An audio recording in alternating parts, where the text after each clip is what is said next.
di Desa Bentot. Hari ini saya mau menceritakan perjalanan hidup saya bersama dengan Tuhan.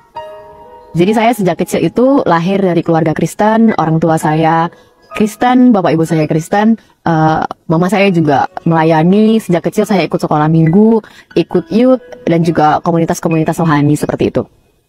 Jadi hidup saya itu bisa dikatakan bebas, karena ketika pagi hari saya ke sekolah, kedua orang tua saya itu pergi ke kantor, dan ketika saya pulang sekolah, orang tua saya masih di kantor. Saya bisa bebas kemanapun saya pergi.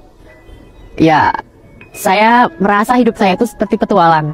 Jadi kemanapun saya pergi, tidak diawasi, bisa melakukan apa saja tanpa orang tua mengerti apa yang saya lakukan. Dan seperti itu setiap hari, karena orang tua saya pulang ke rumah itu sore menuju ke malam hari. Kami cuma bertemu sedikit waktu bersama, dan itu berulang-ulang terus. Dan sejak kecil orang tua saya itu sudah mendorong saya dan kakak saya untuk giat belajar supaya kita bisa berprestasi, entah itu di akademik ataupun di non-akademik. Dan ya itu terjadi karena kami sudah terbiasa untuk belajar sedikit lebih ekstra daripada teman-teman kami. Kami harus belajar setiap pulang sekolah, sebelum bermain kami harus belajar dulu, nanti malam kami juga harus belajar dulu, dan ekspektasi orang tua kami bisa terwujud. Itulah awal mula dimana kehancuran hidup saya dimulai. Karena hidup saya terlalu bebas, akhirnya waktu SD itu saya coba-coba rokok dengan teman-teman saya, dan berlanjut ke SMP, bertemu dengan banyak teman lagi, dengan banyak orang-orang yang mempunyai sifat yang berbeda-beda. Di sana saya mulai geng-gengan, mulai mencoba-coba rokok lagi, bullying juga, dan sempat terikat dengan pornografi waktu SMP itu. Dan kita juga coba-coba minuman beralkohol seperti itu. Ya sempat mabuk juga dan lain sebagainya seperti itulah. Dan akhirnya ya orang tua saya tidak mengetahui itu, guru-guru juga tidak tahu tentang kehidupan saya aslinya bagaimana, karena sekali lagi saya menutupi semuanya itu dengan akademik. Jadi akademik saya bagus, dan orang tua saya berpikir hidup saya baik-baik saja, saya di sekolah baik-baik saja, berteman baik-baik saja. Tapi mereka tidak tahu kehidupan saya di belakang itu ternyata hancur. Jadi hidup saya itu terbanding 180 derajat ketika di rumah dan di luar rumah. Dan ketika saya mulai lanjut SMA, waktu itu saya melanjutkan SMA di Kalimantan Selatan. Saya harus ngekos sendiri. Di sana bukannya hidup saya semakin baik, hidup saya semakin hancur. Waktu itu ketika saya mulai SMA, ya awal-awal sekolah, saya belajar dengan giat, masih bisa berprestasi, orang tua saya masih senang, mereka masih menganggap saya baik-baik saja, karena jujur di satu sisi saya juga melayani, dan orang tua saya berpikir oh semua baik-baik saja. Ternyata di belakang itu semua kehidupan saya sangat hancur sekali. Waktu SMA itu mulai gonta-ganti pacar seperti itu, dan mulai bolos juga sama teman-teman. Di situ akademik saya mulai turun, dan orang tua mulai ya seperti marah seperti itu, tapi tetap percaya dengan hidup saya. Ya, ketika saya kelas 2 SMA, itu adalah titik balik hidup saya. Waktu itu ada satu konferensi pemuda remaja di Solo, namanya Fire Conference. Saya diajak sama teman saya untuk berangkat waktu itu, tapi saya nggak mau. Tapi karena teman saya datang ke mama, jadi mama suruh saya berangkat. Karena sejak saya SMP, saya sering mengikuti KKR di kabupaten seperti itu. Dan mama waktu itu cuma bilang, kamu harus berangkat supaya kamu mengerti gimana KKR besar di kota besar, biar nanti ketika kamu sudah keluar pulau, kamu nggak kaget lagi dengan acara-acara besar seperti itu. Awalnya saya nggak mau, karena saya berangkat harus dengan uang saya sendiri, ya meskipun nanti bakal diganti.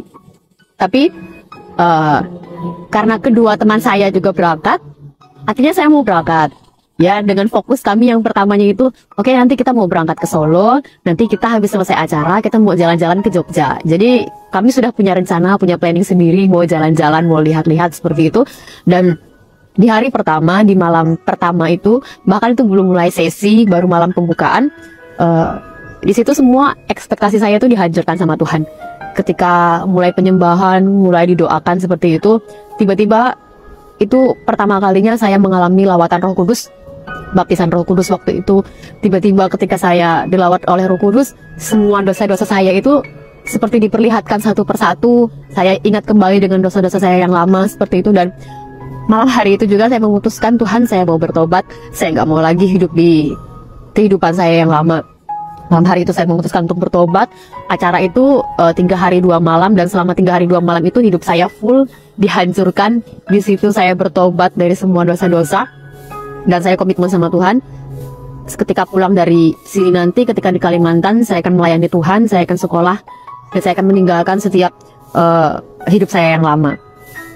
Singkat cerita, kami kembali ke Kalimantan. Saya dan beberapa teman saya, kami terbakar dengan api lawatan waktu itu. Kami pulang, kami ke sekolah-sekolah, melayani ke sekolah-sekolah. Kami mulai bercerita tentang Tuhan ke teman-teman kami.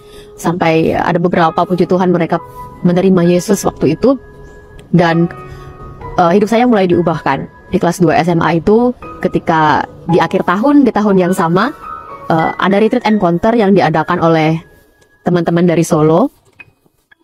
Di sana kembali lagi saya mengalami Tuhan, karena sebelumnya masih tobat kumat seperti itu. Saya mengalami Tuhan lagi di sana selama beberapa hari retreat encounter itu. Hidup saya dihabiskan lagi sama Tuhan.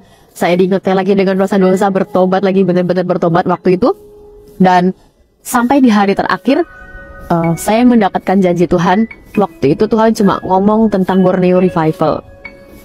Saya bingung karena saya orang Kalimantan asli, tapi saya nggak mau jadi orang Kalimantan.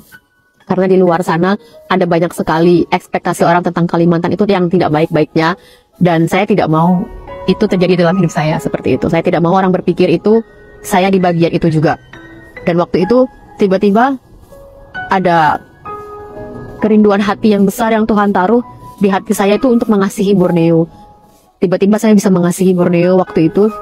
Singkat cerita, acara itu selesai, saya hidup kembali, saya melayani Tuhan bersama dengan teman-teman yang lain, dan tiba waktunya, saya sudah lulus SMA, waktu itu saya harus melanjutkan ke kuliah, dan saya memutuskan untuk kuliah di Jogja.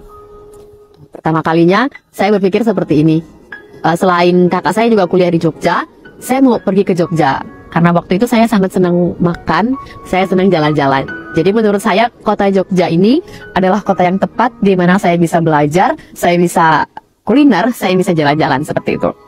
Sampai akhirnya saya pergi ke Jogja.